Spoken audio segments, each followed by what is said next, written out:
Hey guys, Archie Luxury on the Archie Luxury channel. Today guys, I'm doing paid reviews. We're doing paid review MA20. And before I start that, I invented wristwatch check. Here we go, a wristwatch check. I'm wearing a bluesy Submariner. Okay guys, this is for Brendan, and he goes, hi Arch, please use Brian as my name on the review. Okay, no worries. Brian, Brendan, dime a dozen. I've been watching your channel for about 2 years now, and I found it interesting to see all the other people's watch collections.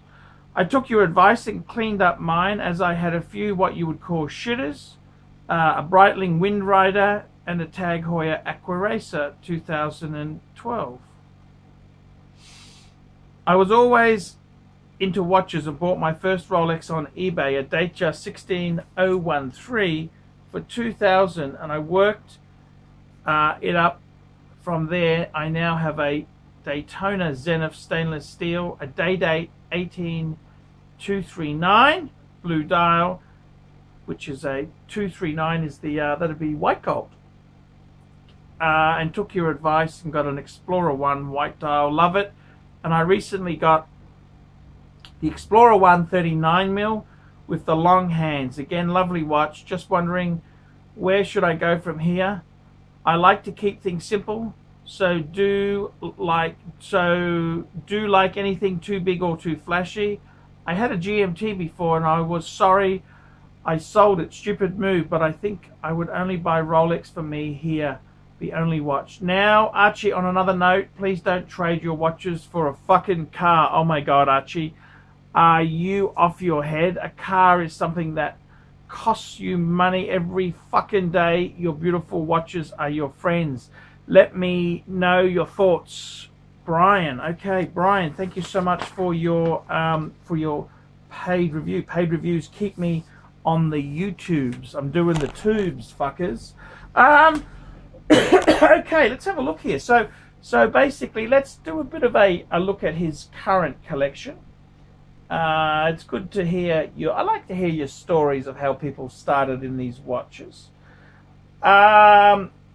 You went from a two-tone Datejust, and you've gone up to you've now got a Zenith Daytona stainless steel. That's a very, very collectible watch.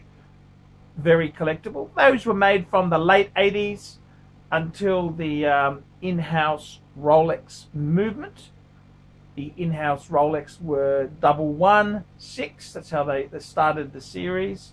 116, 520, etc. That's for a stainless steel reference.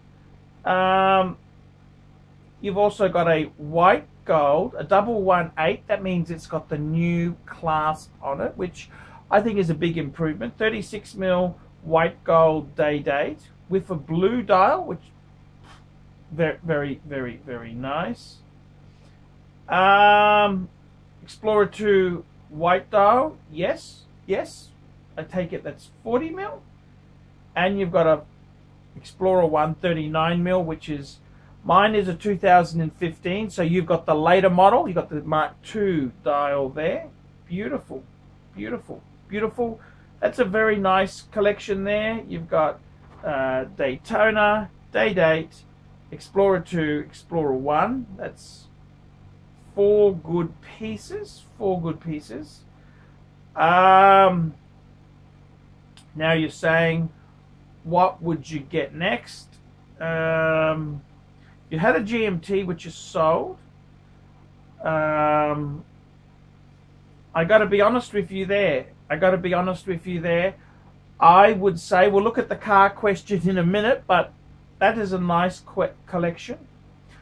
What would I add? I'd probably say, look, you've got all the hard stuff done there. I always think if you wanted to have a complete Rolex collection, you must have a Rolex diver, and you've got to have a GMT, which you've got the GMT covered with the Explorer 2, because that's a GMT function watch. So maybe all you need to do is get a diver, a Rolex diver. You could go Submariner no date. You could go Sea Dweller. You could go deep sea. There's quite a lot of selection there. I think the only thing I could suggest to add would be a diver, a Rolex diver. So beautiful collection there. I like, you've got some very unusual things. You've got the Zenith Daytona. Whew, that's the Rolex Daytona, which has got the Zenith movement. Which, what happened is in 1988, Rolex decided they would replace their Daytona with an automatic Daytona, automatic movement, and they actually they went to Zenith. They used the Zenith, which Zenith was famous for their El Primo automatic Zenith. They were one of the first automatic chronographs to come out. Lovely collection. Yeah. Now, as for your saying about don't sell your watches for a car, it's always a tricky thing because I've always been such a huge car guy. I really do love cars. Cars are something that, you know, I watch so many car videos. Some of the car channels I watch. What do I watch? I love Petrolicious. I love Harry's Garage.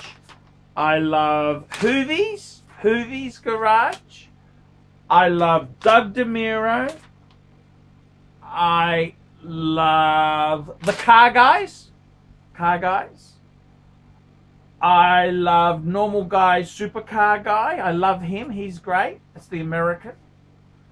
I got a bit shitted off with Shmee 150. He's a bit smug. He's just so successful, and it just kind of shits me off that somebody can do that well and have so many fucking cars. Fucking hell.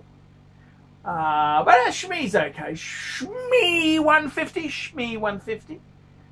I love. Then there's specialty car shows I watch. There was a Bentley. There's a guy who's got a Bentley. He's got a Bentley on Narge. I love that channel. And what else do I watch? Oh, I like Mercedes Source. I like Pierre Hederi. He's the Mercedes specialist. Pierre Hedari. There's so many good car channels. So I think sometimes I'm always on carsales.com.au looking around at cars, and I could get this, could get that. And I suppose the problem is, you know, when you build up a watch collection, you realize, fuck, I could get dream car this or dream car that. And I suppose it's very easy to sort of get carried away. I don't know if I could pull the trigger. Because the watches were a big struggle for me. They were hard to do it. So even though I like to kick the can around the yard, so to speak, by saying, hey, I might get a Bentley, or I'll get a second-hand Porsche or BMW, Mercedes-Benz, I don't know if I could actually bring myself to sell the watches to get the money to pay for it. So don't worry too much. Yeah, I don't think I could actually pull the trigger. I find it hard to cash out of my watch. I love my watches. And I think I just like the idea of kicking the concept around with cars. So don't panic too much there. I just like to kick the idea around. So that's why I kind of do it. But Brian, thank you for your support. Definitely, Rolex is the way to go. I honestly, you know, in the early 2000s, if you were a sophisticated investor, you had an IWC, you might have a couple of Panerai, you'd have the obligatory Rolex, but you wouldn't have that many. Now, the whole market is Rolex. And I think if you want to retain value, you want to have pieces that you don't lose money on, you have to go Rolex. It's as simple as that. There is no other options. You've got to go Rolex, Rolex, Rolex. So yeah, I think that is a very wise idea. I've gotten out of pieces to get Rolex. I've gotten out, and I'm quite happy I've done it. I'm happy. I am happy. Yes, yes, I'm happy. I'm happy I've gone to Rolex. So yeah, that's kind of that's the way I see things. So guys, I'm Paul Pluta. This has been a paid review. This was for Brian.